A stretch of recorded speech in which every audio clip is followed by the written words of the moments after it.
Mapapagod, pero hindi susuko. Alam mo ba na may dalawang uri ng pagod na pwede mong madama? Una, yung pagod na itutulog mo lang at pagising mo, okay ka na.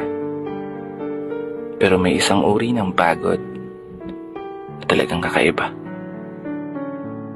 Yun ay ang pagod na hindi nadadaan sa pahinga. Isang pagod na magpapahiwatig kung gaano kabigat ang mga problema mong daladala. Pagod na magpapanginig ng mga luha sa mata.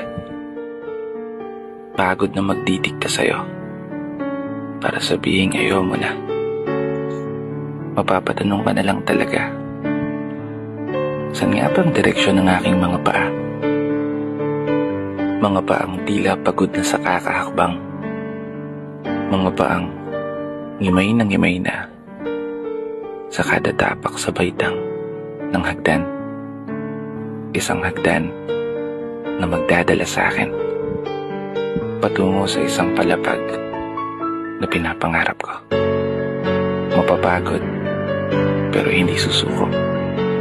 Magpapahinga, pero hindi hihinto. Para sa pamilya at para sa pangarap, palaging pipiliin na magpatuloy. Kasi alam mo, kung ang pagod ay kapalit ng magandang kinabukasan, wala kang dahilan para sukuan ng pagod. Wala kang dahilan para hindi ka bumangon.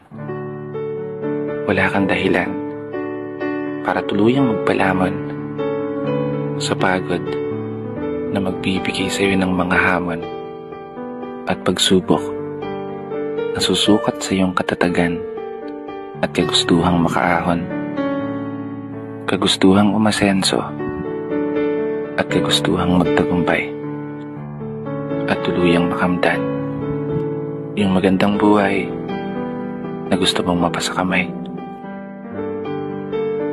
Kaya naman, tatagan mo ang mga paa mo at tibayan ng loob sa iyong paglalakbay at umasa kang kalakip ng bawat pagod ay may masaganang buhay na naghihintay. Sige, umusad ka. Dito na nagtatapos.